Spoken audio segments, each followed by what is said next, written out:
Class में पक्का से पक्का उसको डिस्कस कर लेंगे। डन है। तो ये उम्मीद है कि आप लोग सारे लोग नरेंद्र अवस्थी से एक्सरसाइज 1 आप कंप्लीट करके रखे रहिएगा। शाम को अपन डिस्कस करेंगे कम से कम 60-70 क्वेश्चन। वी विल ट्राई कि कम से कम 60-70 क्वेश्चन डिस्कस कर लें, ठीक है, शाम की क्लास में। चलिए, सो अभी अपन स्टार्ट करते हैं और लास्ट क्लास जहाँ खत्म किए थे वहीं से अपन आए की कहानी पे बात करते हैं फटाफट से।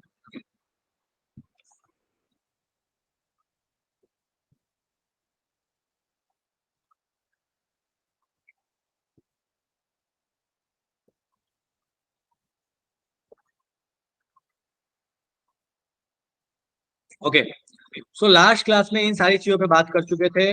Ratio ratio of average speed of CO2 O2 ये सारे क्वेश्चंस कर चुके थे। इन क्वेश्चंस में कहीं कोई दिक्कत है तो मुझे फटाफट से बता दो, अपन वापस से बात करें, अदरवाइज आगे बढ़े। चलिए, ठीक है। तो अब अपन बात करने वाले हैं दैट इज कॉम्प्रेसिबिलिटी फैक्टर की कॉम्प्रेसिबिलिटी फैक्टर क्या होता है।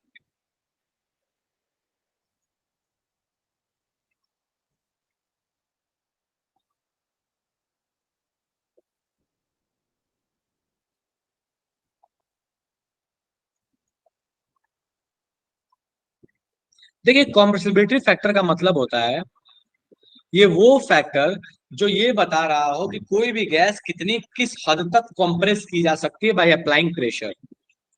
किसी गैस के वॉल्यूम को हम कितना कम कर सकते हैं बाय अप्लाइंग प्रेशर।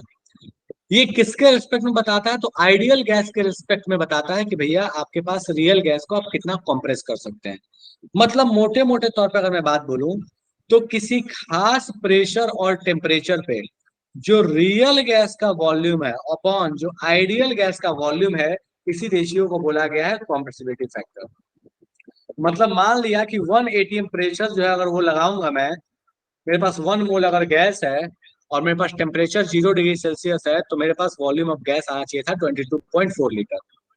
लेकिन मान लिया कि मेरे पास वॉल्यूम आ रहा है 20 लीटर। ये क्या कह रहा है, कह रहा है कि आपने जितना सोचा था कि गैस कंप्रेस होगी कहीं उससे ज्यादा कंप्रेस हो चुकी है। सो जो 20/22.4 लीटर हुआ, इसी चीज को बोलते हैं कॉम्प्रेसिबिलिटी फैक्टर, कि आइडियल के रिस्पेक्ट में कोई भी गैस एक्चुअली कितनी कॉम्प्रेसिबल है। अब यहाँ पे कहानी क्या है, तो कहता है कि जेड की जो वैल्यू है, ये दो कहानी हो सकता है, या तो हो सकता है कि ये लेस देन 1 हो, या तो हो सकता है कि ये ग्रेटर देन 1। ये दो पॉसिबिलिटी है। जेड जो है या तो लेस देन 1 हो जाए, या तो जेड जो है वो ग्रेटर देन 1 हो। अगर जेड आपके पास लेस देन 1 है, तो कहता है कि अगर लेस देन 1 का मतलब ही ये हुआ कि गैस कॉम्प्रेसिबल है, आप उसको बड़े प्यार से कंप्रेस कर सकते हैं। मतलब कि आपने जितना वॉल्यूम सोचा उससे कम वॉल्यूम आ रहा है, तभी तो आपके पास जेड लेस देन 1 है। तो ये इसका मतलब हुआ कि दिस इज इजिली कॉम्प्रेसिबल।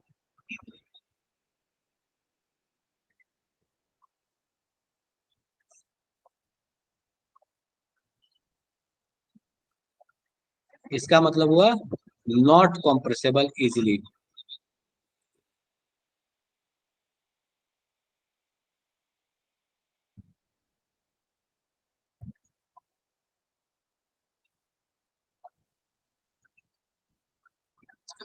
कहता है कि अगर गैस के बीच में इंटरमोलिकुलर फोर्स ज्यादा होगा, मतलब अगर ए की वैल्यू ज्यादा होगी, तभी जाके ये पॉसिबल है कि गैस आसानी से कॉम्प्रेसिबल हो, या फिर बी की वैल्यू कम होगी तो ये पॉसिबल है। ये तब पॉसिबल है जब आपके पास ए की वैल्यू कम है, इंटरमोलिकुलर फोर्सेस कम है, और आपके पास बी की वैल्यू बहुत ज्यादा है, बड़े बड़े साइज के गैस पार्टिकल्स। कहता है कि जिसके लिए जेड की वैल्यू कम होती है वो इजीली लिक्विफाइबल भी होता है।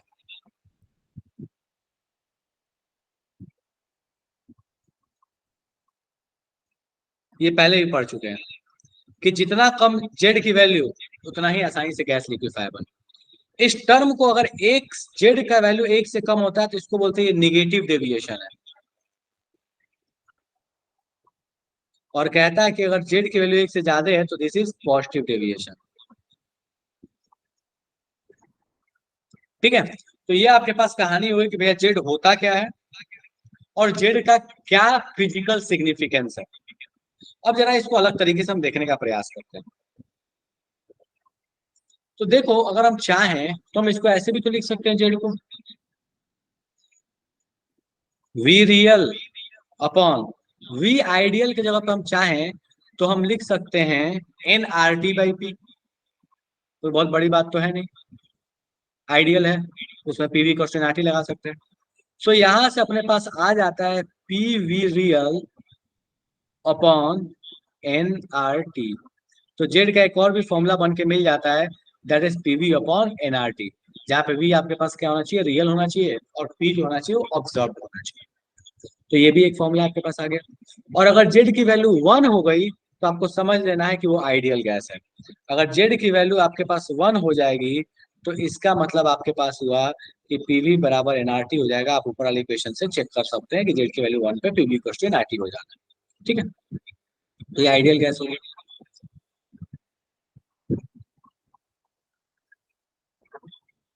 अब कहता है कि ऐसा कब पॉसिबल है कि जेड की वैल्यू जो है ना वो आइडियल जैसा दिखाए। ऐसा कब पॉसिबल है कि रियल गैस आइडियल जैसी बिहेवियर दिखाए? क्या ऐसा कभी पॉसिबल है? बिल्कुल पॉसिबल है। तो ऐसे दो कंडीशंस हैं जिन कंडीशंस से हम मानते हैं कि रियल गैस जो है वो आइडियल गैस जैसा बिहेवियर दिखाती है। कब ऐसा होता है?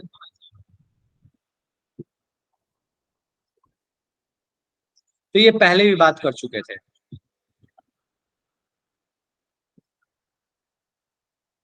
So real gas ideal gas जैसा बिहेवियर तब दिखा रहा होता है जब अपने पास, ध्यान से देखिएगा, जब अपने पास हम ये कह रहे होते हैं, हालांकि बहुत सारे कंडीशंस हैं, लेकिन एक तो कंडीशन है कि टेम्परेचर बहुत हाई हो, बहुत हाई टेम्परेचर हो, और प्रेशर बहुत लो हो।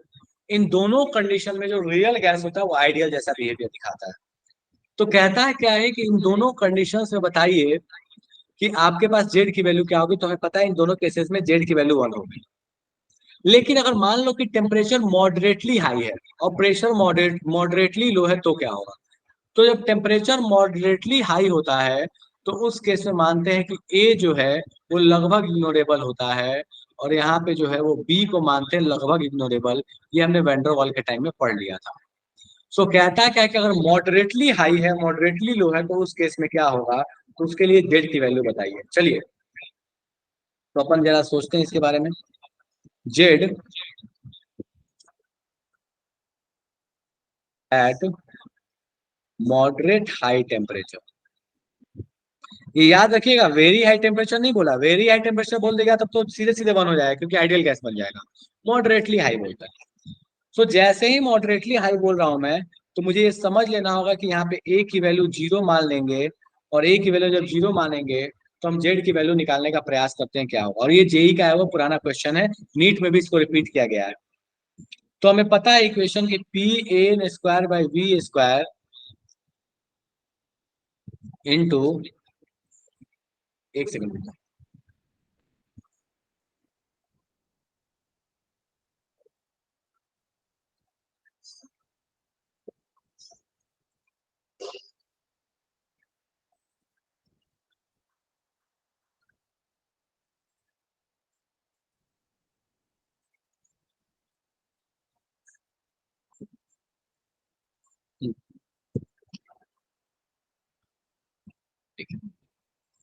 तो ए माइनस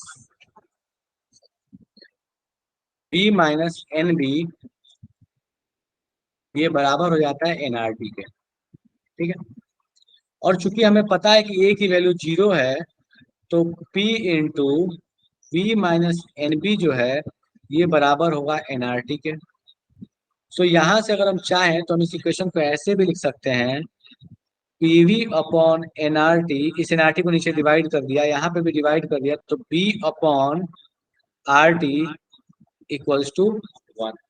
ठीक है, और हमें पता है कि यहाँ पे पीवी अपॉन एनआरटी को हम बोलते हैं कि दिस इज बेसिकली जेड। तो यहाँ से हमको पता चल जाए कि जेड की वैल्यू आ जा रही है 1 plus b by R T. तो इस बात का हमें ध्यान रखना है कि अगर टेम्परेचर जो है ये मॉडरेटली हाई है तो उस केस में जेड की जो वैल्यू होती है वो होती है 1 plus b upon R T. Temperature अगर बहुत हाई हो जाएगा तो ध्यान से देख लीजिए, यहीं पे समझा देता हूँ क्या फर्क पड़ेगा।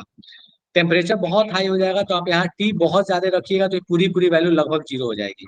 ये पूरी पूरी वैल्यू लगभग 0 होने का मतलब जेड बराबर 1 हो जाना।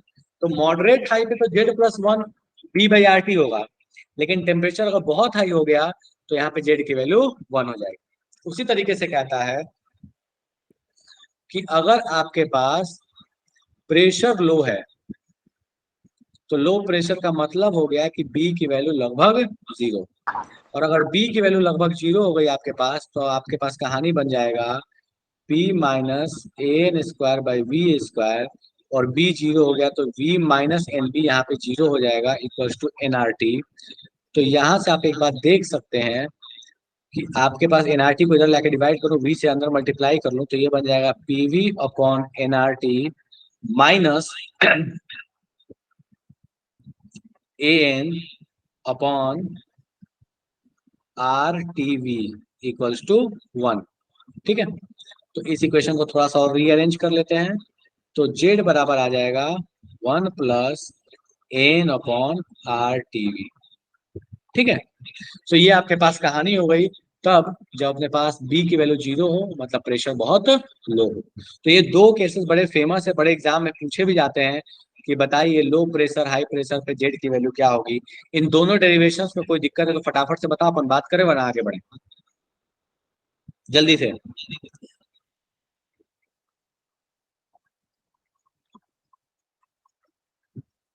चलेगा, देख लो एक बार दोनों डेरिवेशन ये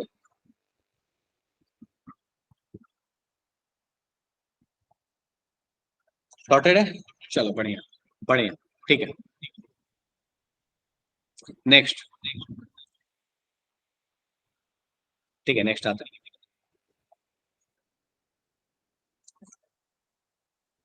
अब कहता है बड़ा फेमस ग्राफ प्लॉट करने के लिए, ग्राफ कैसा।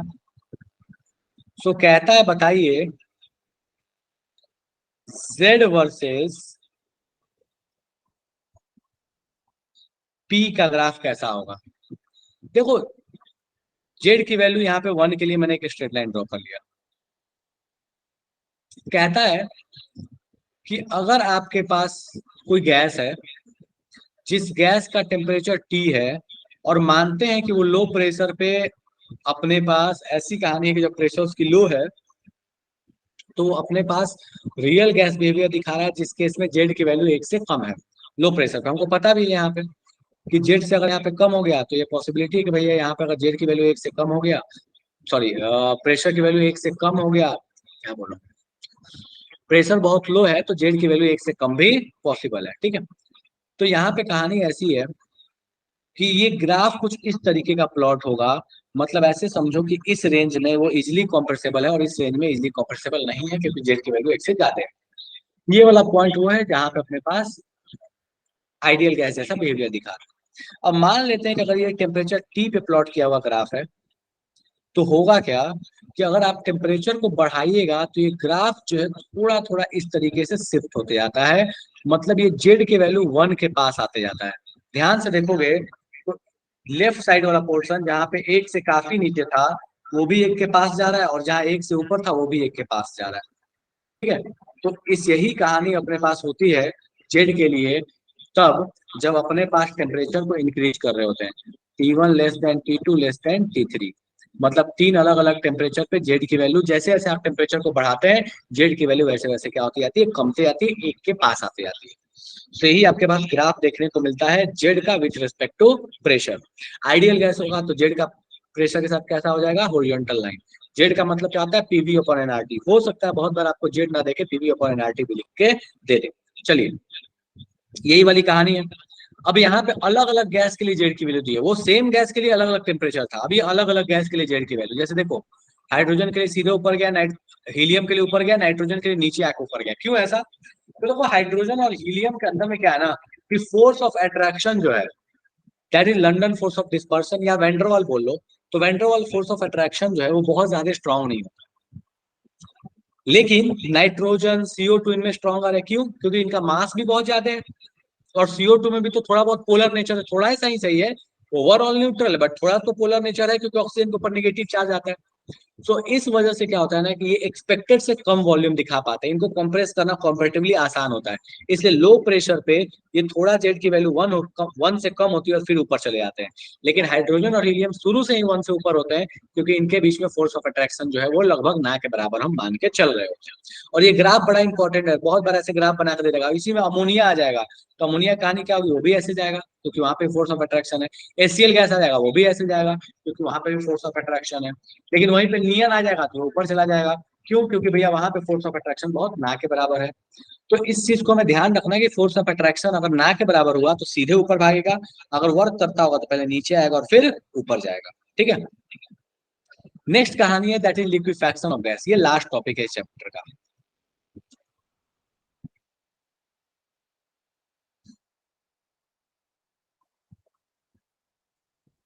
चलिए, अब लिक्विफैक्शन की कहानी क्या है? तो कहता है कि गैसेज जो है वो बॉयल्स लॉ को एक खास रेंज में ही मानते हैं। उस रेंज के बाहर जाने पे बॉयल्स लॉ फेल हो जाता है। कौन सा रेंज है? तो देखो इस ग्राफ में देखो ना, तो ये वाला जो रेंज है, इसके ऊपर का जो रेंज है, इधर का गैस जो बॉयल्स लॉ को मानेगा। मतलब कि आपके पास वॉल्यूम अच्छा खासा ज्यादा है, ठीक है, और अच्छा खासा आपके पास टेम्परेचर हाई है, तभी जाके गैस जो है बॉयल्स लॉ को मान रहा है। जैसे आप टेम्परेचर को लो लेके आ रहे हो, कितना लो लेके आ रहे हैं, तो आपके पास अगर टेम्परेचर जो क्रिटिकल टेम्परेचर से नीचे आ गया, this point is critical temperature, तो कहता है कि अगर गैस क्रिटिकल टेम्परेचर के नीचे लेके आ जाओगे तो उस केस में गैस लिक्विफाई होने लगती है। सवाल उठता है क्रिटिकल टेम्परेचर होता क्या है? तो क्रिटिकल टेम्परेचर को डिफाइन किया गया है ऐसे कि वो टेम्परेचर जिससे नीचे लाने पे ही कोई गैस को लिक्विफाई किया जा सके। अगर किसी गैस का क्रिटिकल टेम्परेचर है 200 डिग्री सेल्सियस, तो 205 पे आप कितना ही प्रेशर लगा लीजिए वो गैस लिक्विफाई नहीं होगा। हाँ, 195 पे हो सकता है वो गैस लिक्विड हो सकता है वो गैस हो, ठीक है, पॉसिबिलिटी दोनों फेज की है। लेकिन अब उस गैस पे अगर आपने प्रेशर लगाया तो उसको लिक्विफाई करना पॉसिबल है। लेकिन 205 पे आप कितना ही नाक रगड़ ले, कितना ही प्रयास कर ले, वो गैस किसी हाल में लिक्विफाई नहीं होगी। इसी चीज को कहते हैं क्रिटिकल टेम्परेचर। और उस क्रिटिकल टेम्परेचर पे जो कंडीशंस हैं, दैट इज प्रेशर और वॉल्यूम, इस चीज को बोला जाता है क्रिटिकल प्रेशर और क्रिटिकल वॉल्यूम, और इस कंडीशन को बोला जाता है क्रिटिकल पॉइंट। डन है क्या? क्रिटिकल टेम्परेचर क्लियर है? यस ऐसा इसको क्रिटिकल टेम्परेचर में दिक्कत है? अब कहता क्या है ना कि CO2 के लिए क्रिटिकल टेम्परेचर है 31.1 डिग्री सेल्सियस। मतलब इससे कम में ना बॉयल्स लॉ वैलिड नहीं होगा, क्योंकि गैस लिक्विफाई होने लगेगा। तो अगर आपको बॉयल्स लॉ एप्लीकेबल बनाना है तो आपको टेम्परेचर हमेशा 31.1 से ज्यादा ही रखना पड़ेगा, तभी जाके बॉयल्स लॉ एप्लीकेबल हो पाएगा, अदरवाइज बॉयल्स लॉ एप्लीकेबल नहीं हो पाएगा। ठीक है। अब क्रिटिकल टेम्परेचर से नीचे ही कहानी क्या है? सो कहता है कि अगर आप इस रेंज में आ जाइएगा तो गैस लिक्विड हो जाएगा, इस रेंज में रहिएगा तो गैस और लिक्विड का मिक्सचर रहेगा, और अगर ऊपर वाले रेंज में आप हैं तभी जाके आपके पास गैस जो है वो सिर्फ गैसियस फॉर्म में एग्जिस्ट करेगा। ठीक है। अब कहता है क्रिटिकल टेम्परेचर, तो पता चल गया क्या है? पता कैसे चलेगा कि इसकी वैल्यू क्या होती है? तो देखो इसकी वैल्यू के लिए क्या है ना, कुछ फॉर्मूले जो सीधे ध्यान रखना है। क्रिटिकल टेम्परेचर का फॉर्मूला होता है 80/27 RB, critical pressure A/27 b square, और क्रिटिकल वॉल्यूम इज 37 B। तो ये आपको फॉर्मूला है जो एज इट इज आपको रट्टा मार के याद रखना है। मुझे ये बता दो कि यहां तक में कोई दिक्कत है तो कोई समस्या है तो अपन बात करें फिर आगे बढ़े।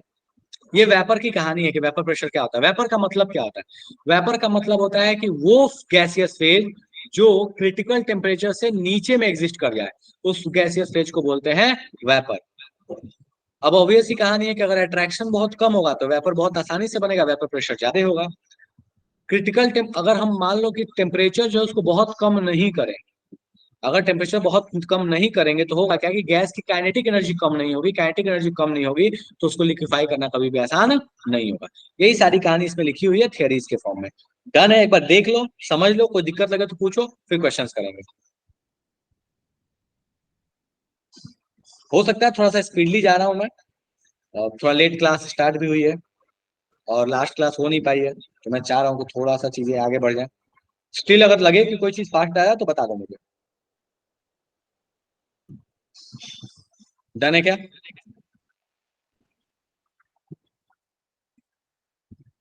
डन है? हाँ, बढ़िया। एक क्वेश्चन है, why ideal gas are hypothetical. Zoya, actually हम जितनी चीजें पढ़ते हैं ना उसमें हाइपोथेटिकल कंडीशन ही लेके पढ़ रहे होते हैं, चाहे आप फिजिक्स की बात करो, आप केमिस्ट्री की बात करो। क्यों? क्योंकि ऐसा थोड़ी है कि भगवान इंद्र आके हमें बता के गए थे, या हमें मतलब वायुदेव बता के गए कि भाई साहब आपके पास जो गैस है वो पीवी को एनआरटी को मानेगा। ऐसा तो है नहीं, ऐसा तो नहीं है। तो हुआ क्या कि हमने कुछ ऑब्जर्वेशंस किया, और ऑब्जर्वेशंस करके हमने एक नियम बनाने का प्रयास किया। लेकिन वो नियम नेचुरल ऐसा थोड़ी है कि नेचर ने बना के दिया है। वो नियम जो है वो खास एक रेंज में लगभग एप्लीकेबल होता है।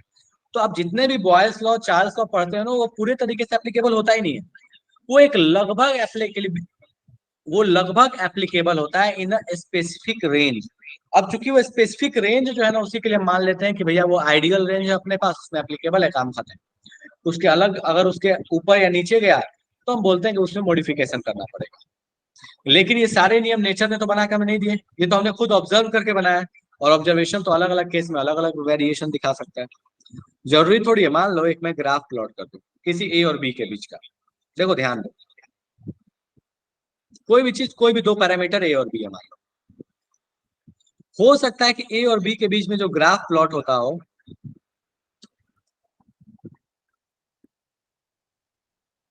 वो ऐसा होता हो, ऐसे, ऐसे, ऐसे। अब हमें क्या बता रहा है, बोल रहा है कि यहां से यहां तक इस रेंज में डायरेक्ट प्रोपोर्शनल, इस रेंज में कांस्टेंट, इस रेंज में अपने पास कांस्टेंट, लेकिन इस रेंज में ए कांस्टेंट, इस रेंज में बी कांस्टेंट। इस रेंज में हमको दिख रहा है कि भैया अलग कहानी है, इस रेंज में हमें दिख रहा है अलग कहानी है, इस रेंज में अलग कहानी है। तो क्या होता है ना कि हम ऑब्जर्वेशंस देखते हैं। अब हमने क्या किया कि इस रेंज में देखा तो बोला कि भैया इस रेंज में ये लॉ एप्लीकेबल है। बढ़ गया तो इस रेंज में कुछ अलग कहानी, इस रेंज में कुछ अलग कहानी। नेचर में यही कहानी होती है। नेचर क्या होता है ना कि ऐसा थोड़ी कि हमारे लॉ को मानेगा, हम तो नेचर के ऑब्जर्वेशन को देखते हैं, उसके हिसाब से कुछ कहानी बना लेते हैं।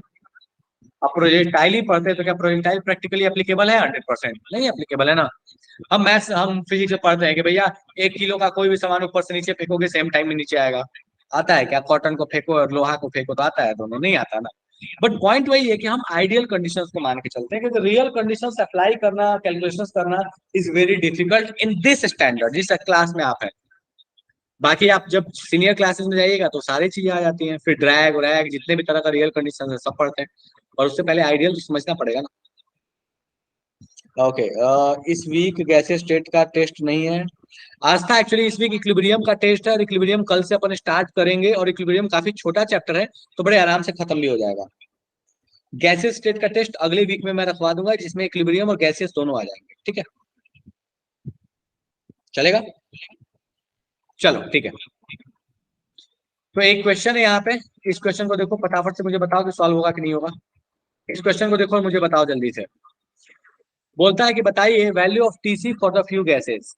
आपको चार अलग अलग गैसेस के लिए दिया हुआ है। बोलता है बताइए किसको लिक्विफाई करना आसान है। देख के बता सकते हैं क्या कौन सा ऑर्डर सही है? देखो तो, चेक करो तो।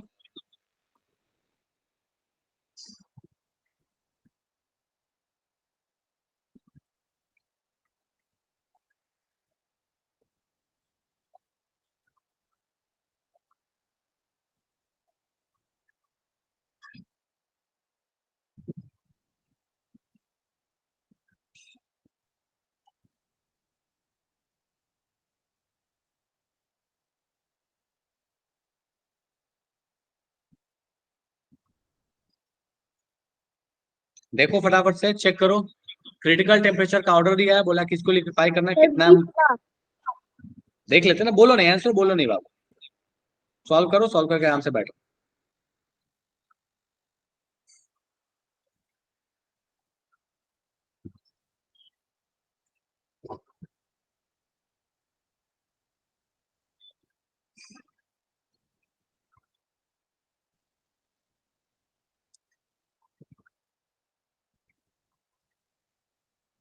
चलो बढ़िया। ठीक है, ठीक है, नेक्स्ट क्वेश्चन दे रहा हूँ, फटाफट से देखो।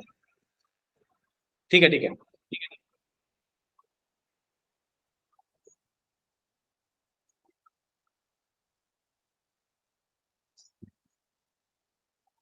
Just minute.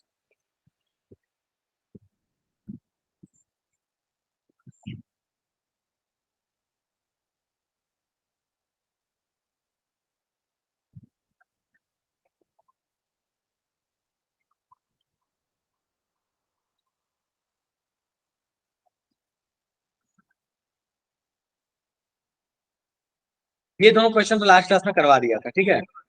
इस क्वेश्चन को देखो तो कॉम्प्रेसिबिलिटी फैक्टर बोलता है कि लेस देन यूनिटी एसटीपी पे। बताइए इसमें से कौन सा ऑप्शन सही होगा। चेक करो फटाफट से। पहले ऊपर वाला क्वेश्चन करो, फिर नीचे वाले दोनों क्वेश्चंस करने हैं।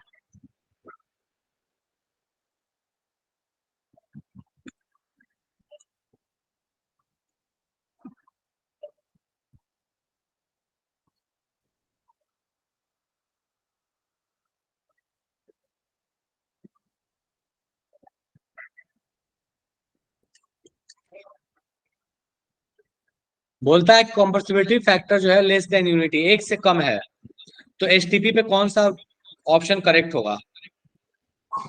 एक से कम है, इसका मतलब रियल वॉल्यूम आइडियल वॉल्यूम से कम होगा। यानी आइडियल वॉल्यूम कितना होता है? 22.4 या 22.7, जो मानना है मान लो। तो रियल वॉल्यूम क्या हो जाएगा एक मोल का? 22.7 से कम। डन है। चलो सेकंड एग्जांपल देखो तो। Second example, consider the equation z equals to PV upon nRT, which of the following statement is correct? देखो फटाफट सर बताओ।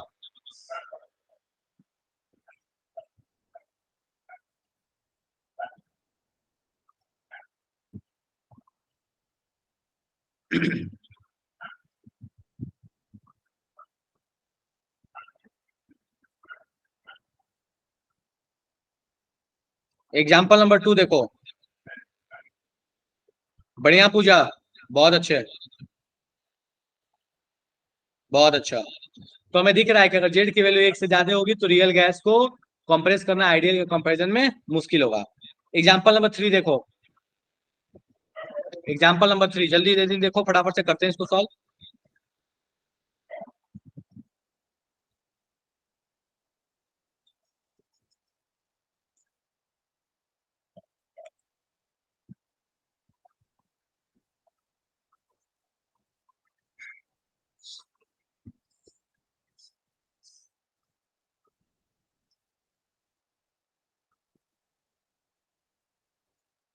बढ़िया।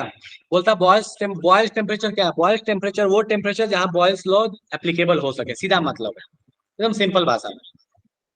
मतलब क्या हुआ इसका? इसका मतलब हुआ कि आइडियल रेंज, आइडियल रेंज का मतलब जेड इक्वल्स टू 1। चलो नेक्स्ट क्वेश्चन। इस क्वेश्चन का इस टॉपिक से लेना देना नहीं है, पुराना क्वेश्चन है, बट ये आपको आना चाहिए। बोला था कि पीवी क्वेश्चन आरटी पढ़ के ऐसे क्वेश्चंस करेंगे कंपैरिजन वाला। ठीक है। तो तीन अलग अलग कंडीशन में पी और पी वर्सेस वी का ग्राफ दिया है, बोला है कि बताइए तीनों में टेम्परेचर का कंपैरिजन कैसा होगा। सोचो फटाफट से बताओ।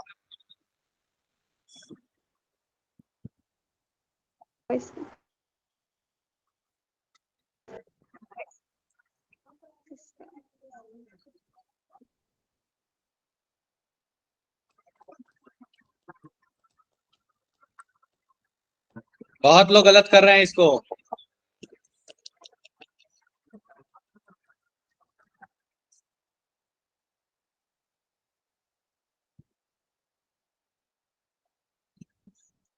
सॉरी, एक्चुअली रात भर लाइट नहीं थी हमारे यहाँ। चलिए ठीक है,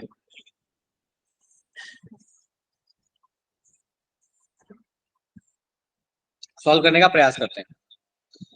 बहुत तरीके सॉल्व करने, एक तरीका तो ऐसे ले लो। मान लो कैसे लाइन खींच दिया मैंने। अब तीनों में ना पीवी क्वेश्चन एनआरटी का कंपैरिजन कर लेते हैं। ठीक है, चलो कंपैरिजन करते हैं फटाफट से। देखो,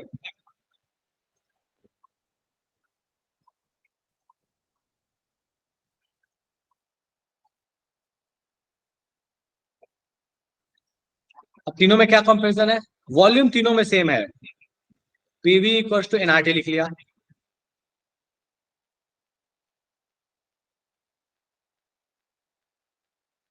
तीनों में वॉल्यूम सेम है, वी सेम पुट कर दिया। मोल सेम ही है, आर सेम ही है। तो जिसका प्रेशर ज्यादा रहा होगा उसका ऑब्वियसली टेम्परेचर भी ज्यादा रहा होगा। इस केस में प्रेशर ज्यादा तो टेम्परेचर ज्यादा, प्रेशर ज्यादा टेम्परेचर ज्यादा, प्रेशर कम टेम्परेचर कम। तो सबसे अधिक प्रेशर किस केस में है? 1 में है, तो इसका मतलब 1 का टेम्परेचर भी ज्यादा रहा होगा। तो इसका मतलब 1 ग्रेटर देन 2 ग्रेटर देन 3। इसको ऐसे भी लाइन खींच के कर सकते थे, वैसे नहीं करते तो पीवी का डायरेक्ट कंपेरिजन करके कर लेते, बात खत्म हो जाएगा क्या? ये बता, इसमें किसी को दिक्कत है? जल्दी बताओ। नो नो हो गया? सर। चलो इसी पे क्वेश्चन। हाँ बोलो।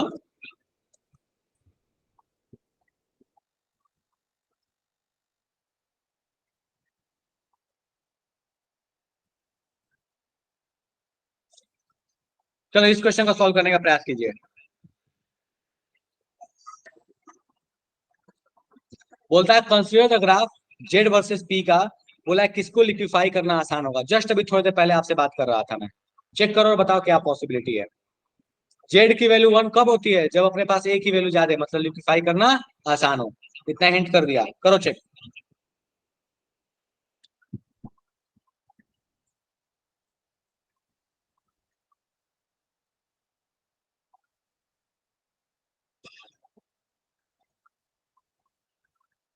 डन है, दिख रहा है अपने को, सीधा सीधा दिख रहा है।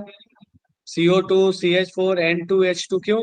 ये सबसे कम है जेड, फिर ये, फिर ये, फिर ये, एक लाइन कोई भी खींच दिया, बात खत्म। डन है क्या? चलो next question. Molecular attraction and the size of molecules of a gas are negligible at। Molecular attraction और साइज ऑफ गैस नेग्लिजिबल कब होगा? सीक्वेंस ध्यान रखिएगा।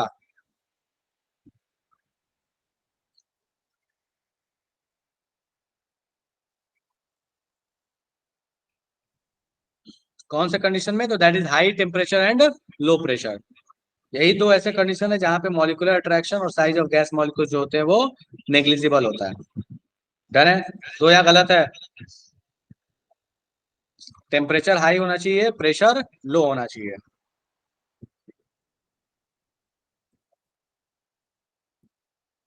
ठीक है, चलो बढ़िया। Next question.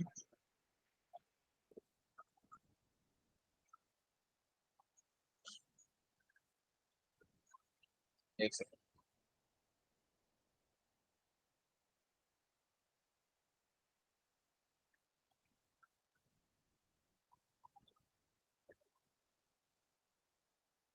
अच्छा ये क्वेश्चन देखो तो हो जाएगा क्या? एवरेज काइनेटिक एनर्जी पर गैस मॉलिक्यूल सिखा दिया था ऑलरेडी लास्ट क्लास में, 3/2 kT वाली कहानी। हो जाएगा ये, देख लो एक बार। 3/2 RT 1 मोल के लिए के, और Na से डिवाइड कर लो तो बोल्टजमैन कांस्टेंट हो गया के की कहानी। ठीक है, चलो ये क्वेश्चन देखो तो, बोलता है बताइए इसमें क्रिटिकल टेम्परेचर सबसे हाई किसका होगा?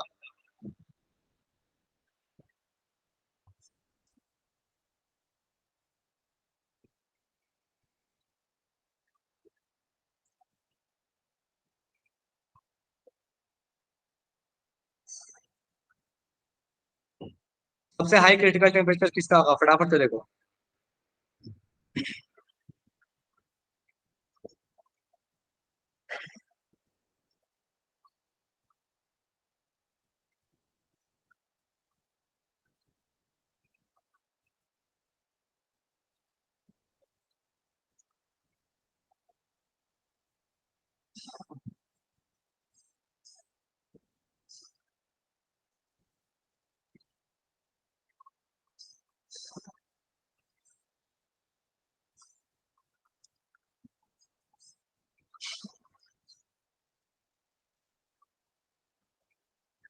चलिए बढ़िया। तो भैया क्रिटिकल टेम्परेचर जब सबसे अधिक हाई, फॉर्मूला दिया हुआ है, फॉर्मूला लगाओ फटाफट से चेक कर लो, हो जाएगा। Next question. हाँ ऑप्शन में से बताना है आज था। फॉर्मूला सीधे लगाओ ना, फॉर्मूला लगा के चेक कर लो क्रिटिकल टेम्परेचर वाला। बोलता है लो प्रेशर पे कॉम्प्रेसिबिलिटी फैक्टर कौन सा एप्लीकेबल है, चेक करो फटाफट से बताओ। डेरिवेशन इसका सिखा दिया था थोड़ी देर पहले ही।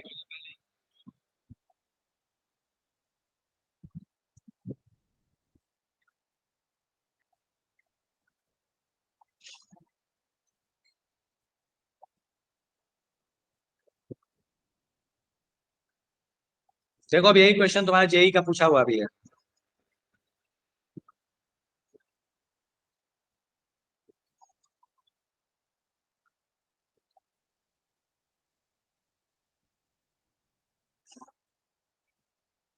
देखो ये जेई का पूछा हुआ क्वेश्चन।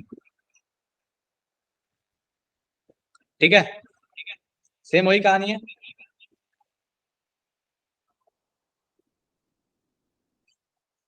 क्या CH पर एन गया है फॉर्मूला से? एन इसलिए चला गया है क्योंकि 1 मोल मान के चलते हैं ना अपन।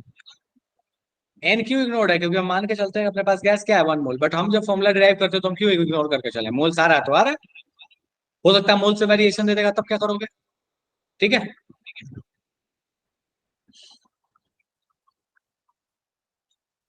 हो जाएगा।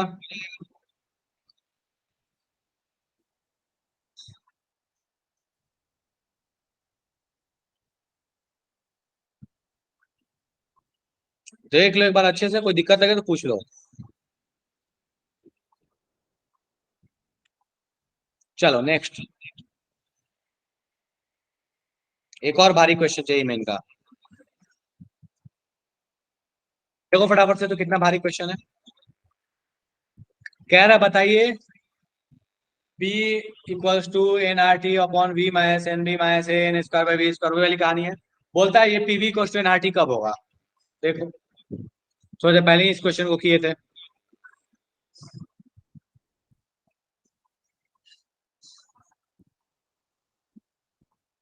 लग रहा है कि नहीं हो पाएगा तो मुझे बता दो कि भैया नहीं हो पाएगा, बड़ा मुश्किल काम है। Very very tough question.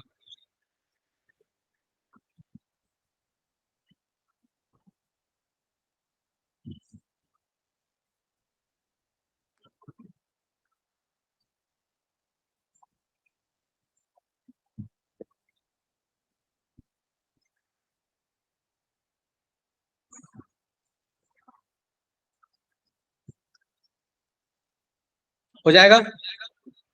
चलो, आते हैं पुराने एडवांस के क्वेश्चन पे।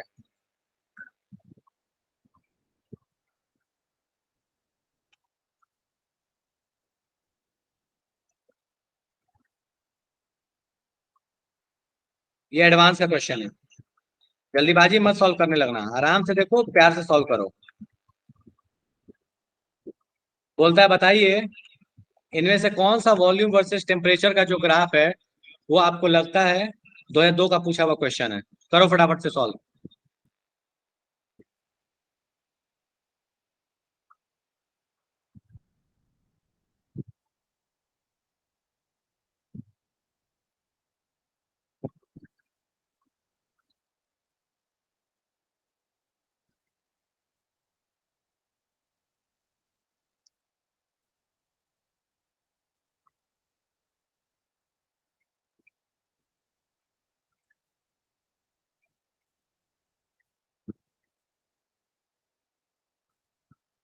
सारे, अभी जो कराने वाला हूँ सारे एडवांस वाले क्वेश्चन है, देखो फटाफट से सॉल्व करो।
अरे कुछ नहीं करना है इसमें।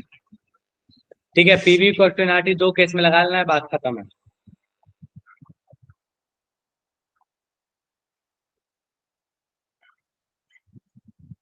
टेम्परेचर देखो, 273 पे कितना है, 22.4 सबको पता है। 373 पे कितना होगा, बात खत्म। हो जाएगा नहीं होगा मुझे ये बता दो बस। ठीक है,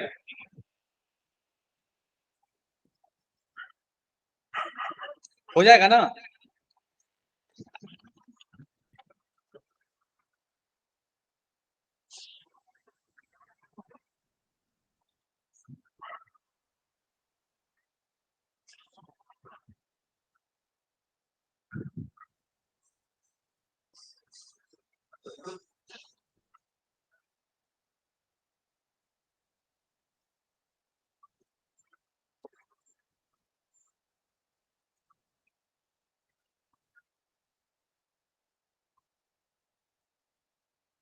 चलो ठीक है, सॉल्व कर रहे ना पीवी क्वेश्चन लगा के। ठीक है, ऑप्शन नंबर सी आना चाहिए, 30.6 लीटर। 2 मिनट रुको। हाँ भैया आना चाहिए 30.6 लीटर, चलेगा। ठीक है, Yes, sir. चलो नेक्स्ट क्वेश्चन।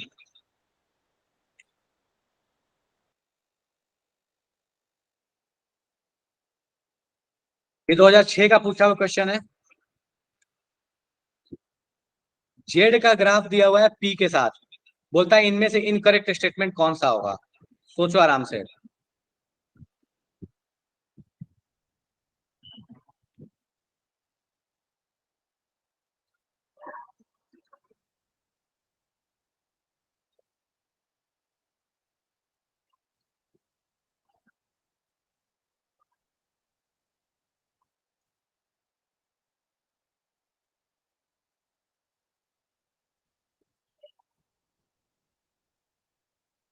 बोलता है इनमें से कौन सा स्टेटमेंट इनकरेक्ट है।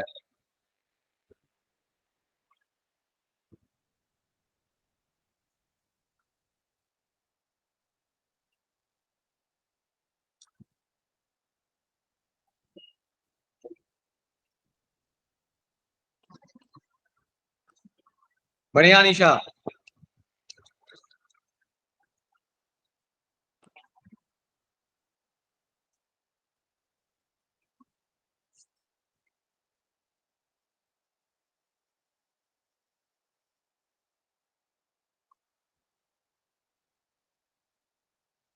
दिख रहा है सीधे सीधे, चलेगा ये।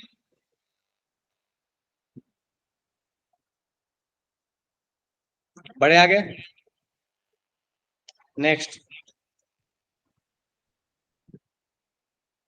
वैंडरवाल कांस्टेंट दिया है, बोलता है बताए कौन सा आसानी से लिक्विफाई होगा। कौन सा वैंडरवाल कांस्टेंट है, ए है।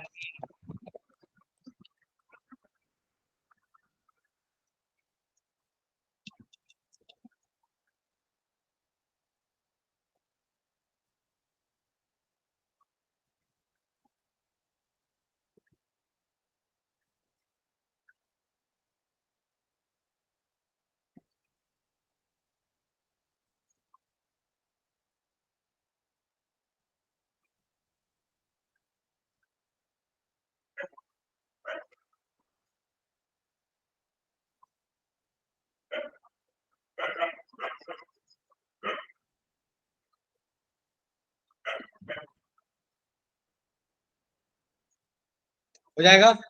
चलो दिख रहा है सीधे सीधे कि अमोनिया का ए की वैल्यू ज्यादा है, कंप्रेसिबिलिटी आसान। अगला बोलता बताइए डाल्टन्स लॉ इसमें से किसमें एप्लीकेबल नहीं है।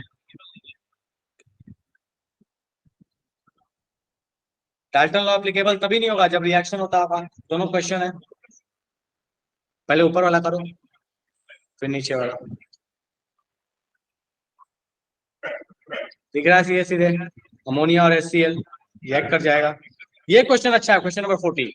ट्राई करो, ये भी एडवांस का पुराना क्वेश्चन है।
मैच द फॉलोइंग है, आपको ऐसे करना है। ए के लिए क्या क्या होगा, बी के लिए क्या क्या होगा, सी के लिए क्या क्या होगा, डी के लिए क्या क्या होगा, आपको मैच करना है। ठीक है, करो फटाफट से मैच।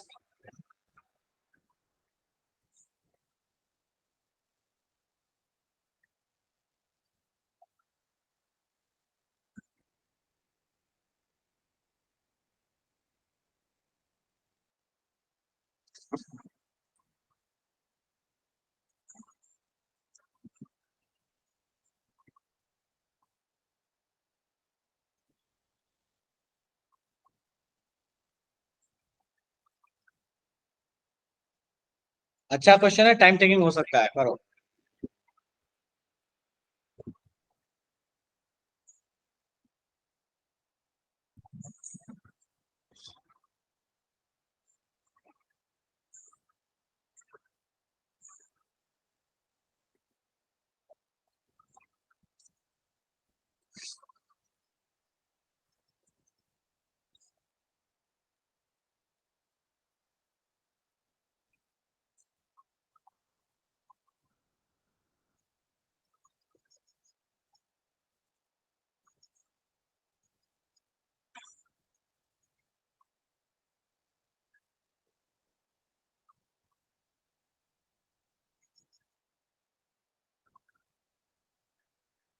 अनिशा कुछ सही है कुछ गलत है।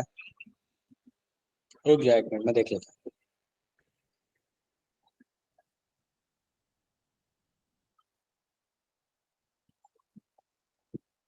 कुछ सही कुछ गलत है।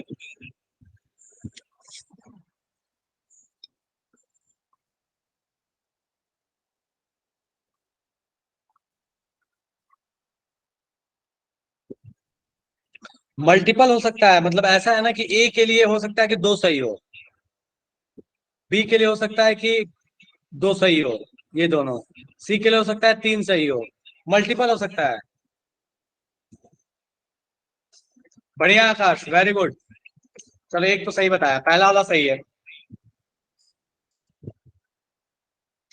देखो हाइड्रोजन बहुत हाई प्रेशर पे है, टेम्परेचर जो है वो मॉडरेट है।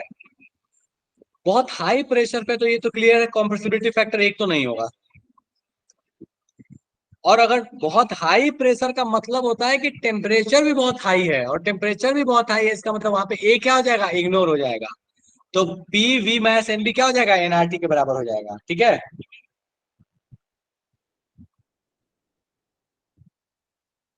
नेक्स्ट ट्राई करो बाकी।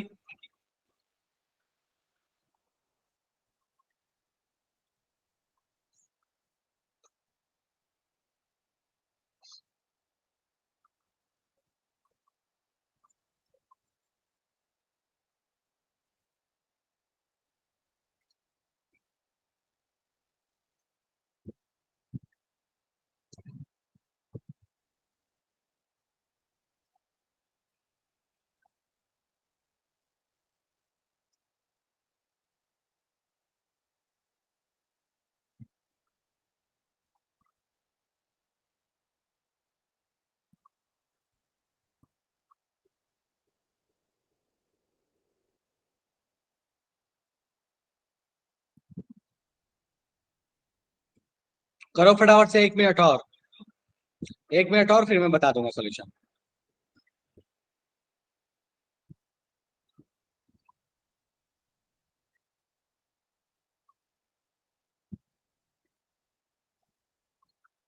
चलो ठीक है।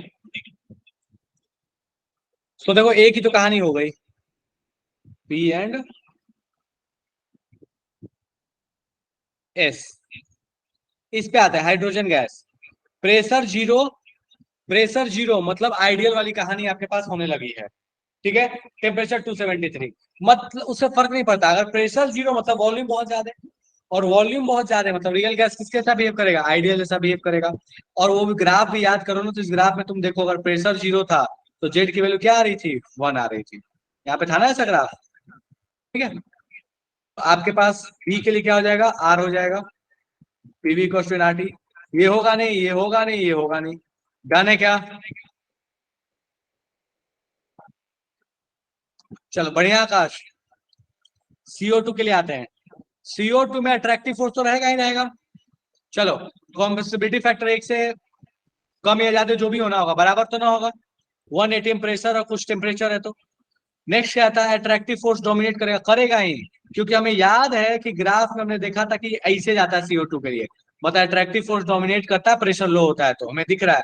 तभी तो ये जेड की वैल्यू क्या होती है, एक से कम। और रियल गैस ये क्या है, एक मिनट, बोलता है कि रियल गैस अगर मोलर वॉल्यूम बहुत ज्यादा रहा तो, मोलर वॉल्यूम बहुत ज्यादा रहा तो हमें पता है रियल गैस किसके साथ बिहेव करेगा, आइडियल जैसा। खत्म कर, देख लो और मुझे बता दो इस क्वेश्चन में कोई दिक्कत है तो, फटाफट से। ऐसा लग रहा है क्वेश्चन देखो डेफिनेटली बहुत बढ़िया है ये, नो डाउट कि क्वेश्चन अच्छा है। चलो अगला क्वेश्चन, ये भी जेई का पुराना क्वेश्चन है, एडवांस का। बोलता क्या है, इक्वल वेट मीथेन और हाइड्रोजन का ले लिया एम्प्टी कंटेनर में, तो बताइए फ्रैक्शन ऑफ टोटल प्रेशर दोनों के कारण जो एग्जर्ट होगा, सॉरी हाइड्रोजन कारण जो एग्जर्ट होगा। इक्वल वेट लिया, ध्यान रखना, मीथेन का और हाइड्रोजन का।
बोलता है कितना फ्रैक्शन जो है हाइड्रोजन।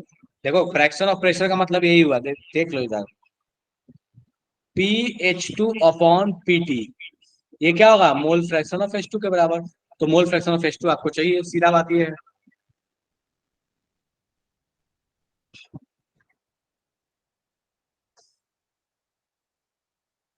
करो फटाफट से।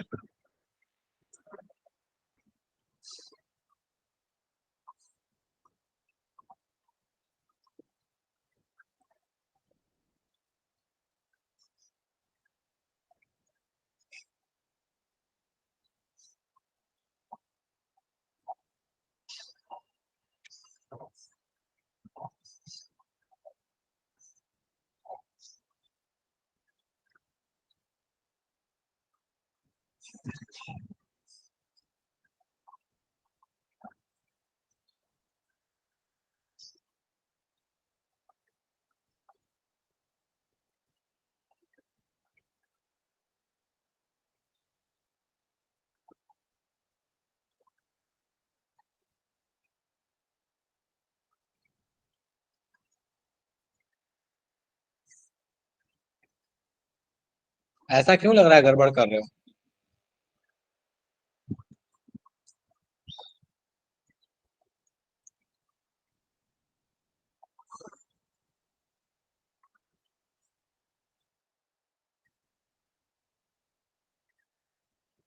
आंसर तो कोई मैच ही नहीं हो रहा है ना, होना तो चाहिए। चलो करते हैं। तो मोल फ्रैक्शन ऑफ, बेसिकली चाहिए आपको H2, किसका बोला, प्रेशर रिएक्टेड बाय हाइड्रोजन, हाँ। तो fraction of pressure of hydrogen का मतलब होगा pressure of hydrogen upon total pressure, ये किसके बराबर होगा, मोल फ्रैक्शन ऑफ H2। चलो मास दोनों का सेम ले लिया, x/2 मान लेते हैं, x मास ले लिया, हाइड्रोजन के लिए x/2 प्लस ये x/16। इसको सॉल्व करो, देखो तो कितना आ रहा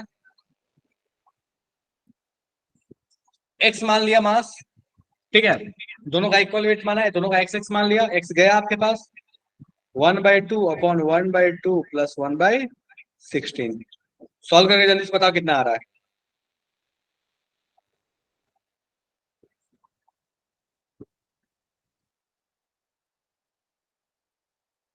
1/2, 1/8, 9, 8/9 आना चाहिए। देखो तो,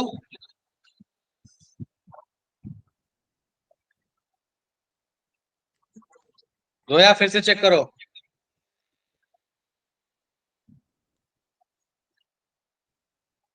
हो जाएगा ये।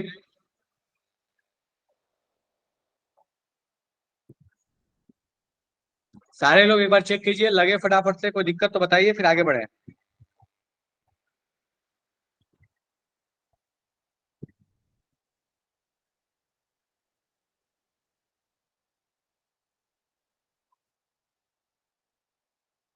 बढ़े आगे। बढ़िया। नेक्स्ट क्वेश्चन, फर्जी क्वेश्चन है एकदम। बोलता बताइए लो प्रेशर पे आपके पास कॉम्प्रेसिविटी फैक्टर क्या होगा। बच्चों वाला क्वेश्चन है, करो।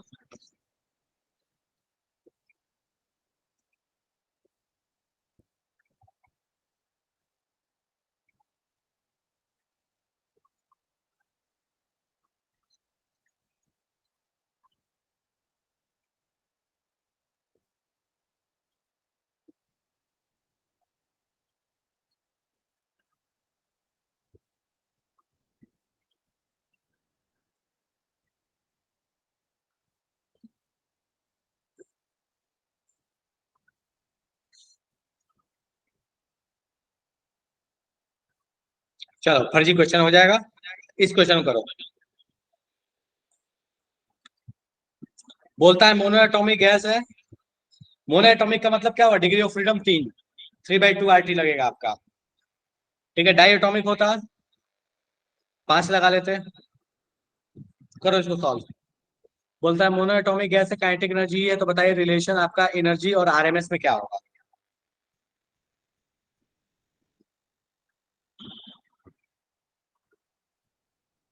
हो जाएगा सॉल्व।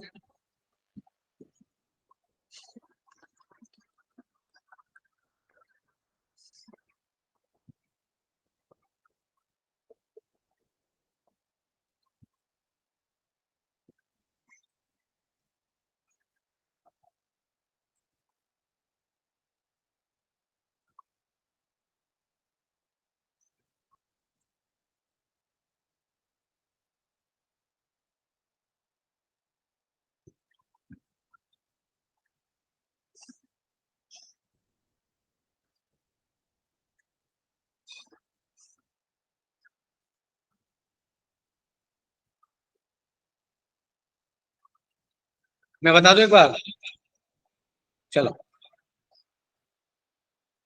3/2 mvrms का स्क्वायर बराबर होता है काइनेटिक एनर्जी। डन है। तो यहाँ काइनेटिक एनर्जी बराबर क्या दिया हुआ है, ई दिया हुआ है। अब अपने को देखो इक्वेशन यहाँ से कैसे लगाओगे, तो ये 2 को उधर भेजो, 3 को इधर भेजो, m को नीचे भेजो, तो v बराबर क्या आ जाएगा, तो वी आर एम एस बराबर आ जाएगा 2e/3m का अंडर रूट, मतलब 1/2। तो ऑप्शन मैच कर रहा है।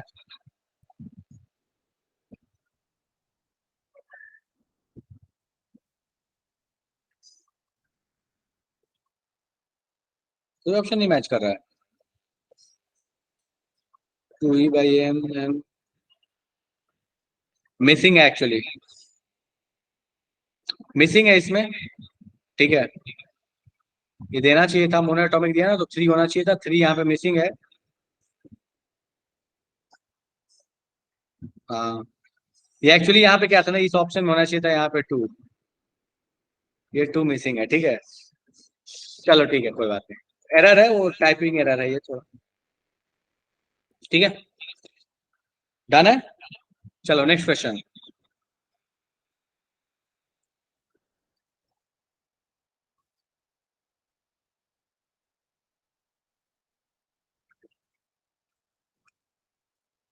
ये क्वेश्चन अच्छा है, जेई एडवांस का 2012 का क्वेश्चन है। कहता है बताइए 1 मोल वैंडरवाल गैस के लिए बी इक्वल्स टू 0 है। ठीक है, टेम्परेचर 300, पीवी वर्सेज 1/v का प्लॉट जो है वो नीचे दिया हुआ है। बताइए ए की वैल्यू क्या होगी। क्या लगता है सॉल्व हो जाएगा ये, ट्राई करो तो फटाफट से। ए की वैल्यू पूछा है, क्या होगा, पीवी वर्सेज 1/v का ग्राफ दिया हुआ है, बी की वैल्यू 0 है, शुरू हो जाओ।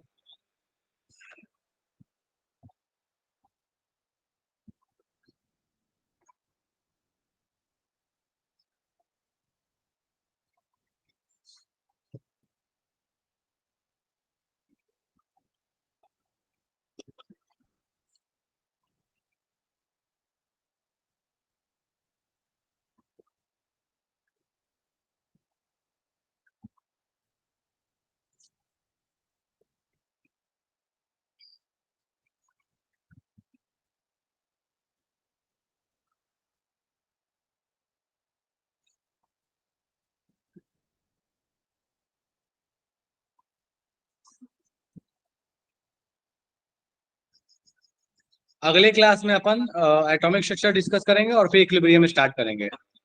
ठीक है,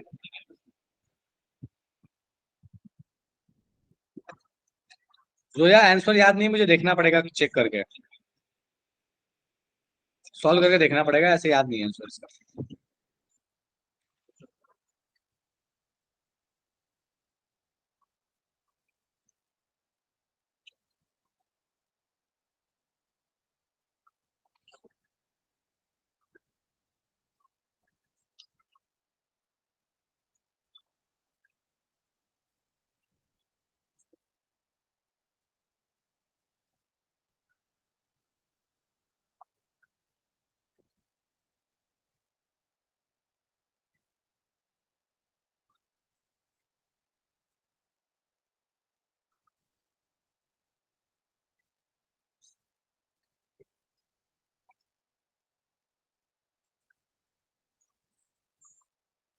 कर दो सॉल्व।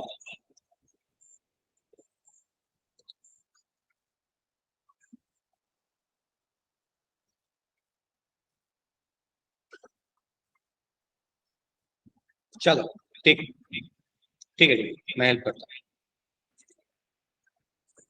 सो अपने पास कहानी क्या है, अपने को बोल दिया कि बी की वैल्यू 0 है, P plus n² / v² into V बराबर एनआरटी।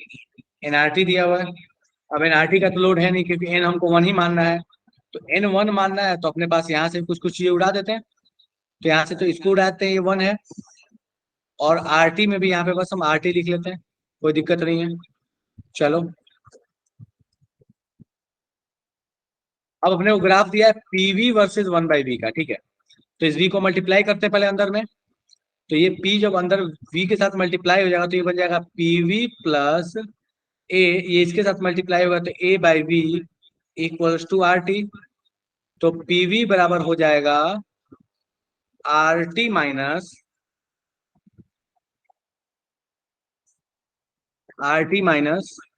A by we.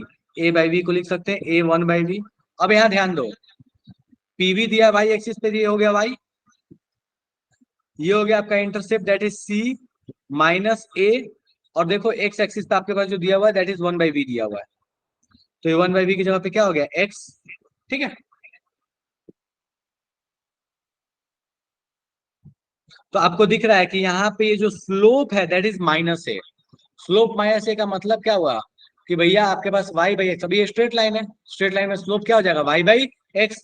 तो हम सीधे चाहे तो नहीं लगा सकते हैं यहाँ पे, देखो तो इस वाले जगह को देख लो, ये आप ले लो वाई और ये वाला ले लो एक्स, या फिर थोड़े दूर भी ले सकते थे, इतने देर ले लो तो वाई और इतने देर ले लेते एक्स, बात खत्म। तो आप चाहो तो यहाँ से ये ले लो। अब देखो आपके पास कितना आ रहा है वाई बराबर, देखो ए बराबर लिख ले, निगेटिव तो आएगा उसमें कोई लोड ही नहीं है, लेकिन निगेटिव से मतलब नहीं है। सो यहाँ से लेके यहाँ तक का डिफरेंस कितना आ जाएगा 24 है और ये 20 है 0.1। तो ये आपके पास आ जाएगा 4.5। तो ये आ गया 4.5 डिवाइड बाई, ये कितना रेंज आ रहा है दैट इज 3, 0 to 3। तो 3 डिवाइड करो कितना आ जाएगा that is 1.5। 1.5 option number C हो जाएगा क्या? देख लो एक बार यस सर। फटाफट से, कोई दिक्कत लगे तो पूछ लो।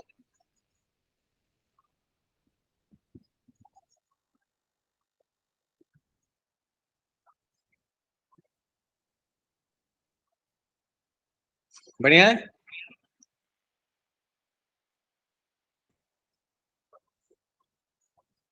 चलो लास्ट क्वेश्चन पे आते हैं।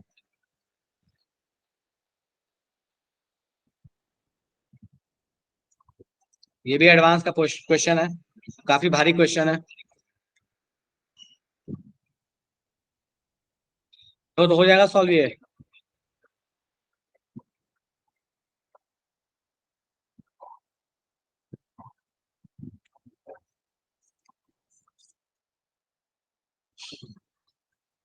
बोलता है बताइए वो टर्म जो करेक्ट करता है, 2009 का पूछा हुआ क्वेश्चन, वो टर्म जो करेक्ट करता है अट्रैक्टिव फोर्स को रियल गैस इक्वेशन में। डन है, that is n square by V square. Option number B, खेल खत्म।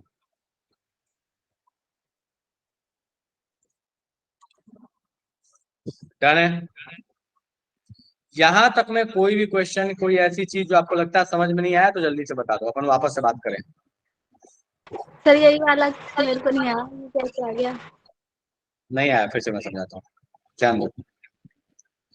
बेटा जब पढ़े थे रियल गैस इक्वेशन उसी समय स्टार्ट में बात किए थे कि P plus n square by V square, इसी चीज को बोलते हैं pressure correction factor due to attraction between particles. और अपन V माइनस एन बी में कहते थे n b is the volume correction factor due to size of the gas particles, पढ़े थे। तो ये किसका करेक्शन फैक्टर है? प्रेशर का ड्यू टू अट्रैक्शन। वही तो बोला है कि अट्रैक्टिव फोर्स की वजह से कौन सा करेक्शन फैक्टर लगता है, that is n square by V square. Done yes है, सर। Last yes. क्वेश्चन।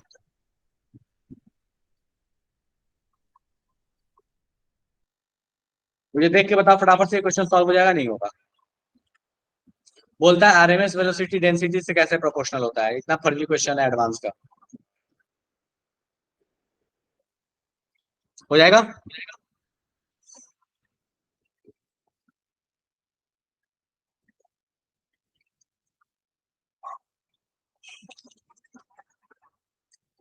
देख लीजिए हो जाएगा नहीं होगा जल्दी बताओ। हो जाएगा, चलो ठीक है बढ़िया। ठीक है, तो इसी के साथ आज की सभा में ही विराम लगाते हैं, अगले क्लास में फिर एक कहानी कंटिन्यू करेंगे। शाम को क्लास होगी 7:15 बजे से आपकी। ठीक है, मैसेज आ जाएगा। चलो बाय बाय, टाटा, चलो बाय बाय।